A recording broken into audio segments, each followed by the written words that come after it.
நேயர்கள் அனைவருக்கும் வணக்கம். இன்றைய நாள் சேனலுக்கு உங்களை வரவேற்கிறோம். இன்றைய ராசி பலன் மற்றும் குறிப்புகளை தெரிந்து கொள்ள இந்த சேனலை சப்ஸ்கிரைப் பண்ணிக்கோங்க.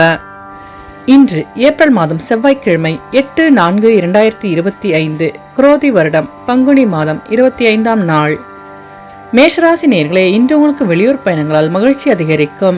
ரிஷபராசி நேயர்களே, இன்று உங்கள் பெற்றோர்கள் உதவியாக இருப்பார்கள். மிதுனராசி நேயர்களே, இன்று உங்களுக்கு வெளிவட்டாரத்தில் புகழ் மேம்படும். கடகராசி நேயர்களே, இன்று உங்கள் சகோதரர்கள் ஆதரவாக செயல்படுவார்கள். சிம்மராசி நேயர்களே, இன்று உங்கள் மனதிலிருந்து பிரச்சனைகளுக்கு தீர்வு காண்பீர்கள்.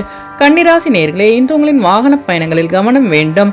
துலாம் ராசி நேயர்களே, இன்று உங்களுக்கு ஆன்மீக பயணம் மேற்கொள்ளும் வாய்ப்பு கிடைக்கும். விருச்சிக ராசி நேயர்களே, இன்று உங்களுக்கு புதிய தொழில் சார்ந்த ஆர்வம் உண்டாகும். தனுசு ராசி நேயர்களே, இன்று உங்களுக்கு மகிழ்ச்சியான செய்தி கிடைக்க பெறுவீர்கள். மகர ராசி நேயர்களே, இன்று நீங்கள் நினைத்த காரியங்களில் வெற்றி கிடைக்கும். கும்பராசி நேயர்களே, இன்று உங்கள் நண்பர்கள் உதவியாக இருப்பார்கள். மீனராசி நேயர்களே, இன்று உங்களின் வாகன பயணங்களில் தாமதங்கள் விலகும்.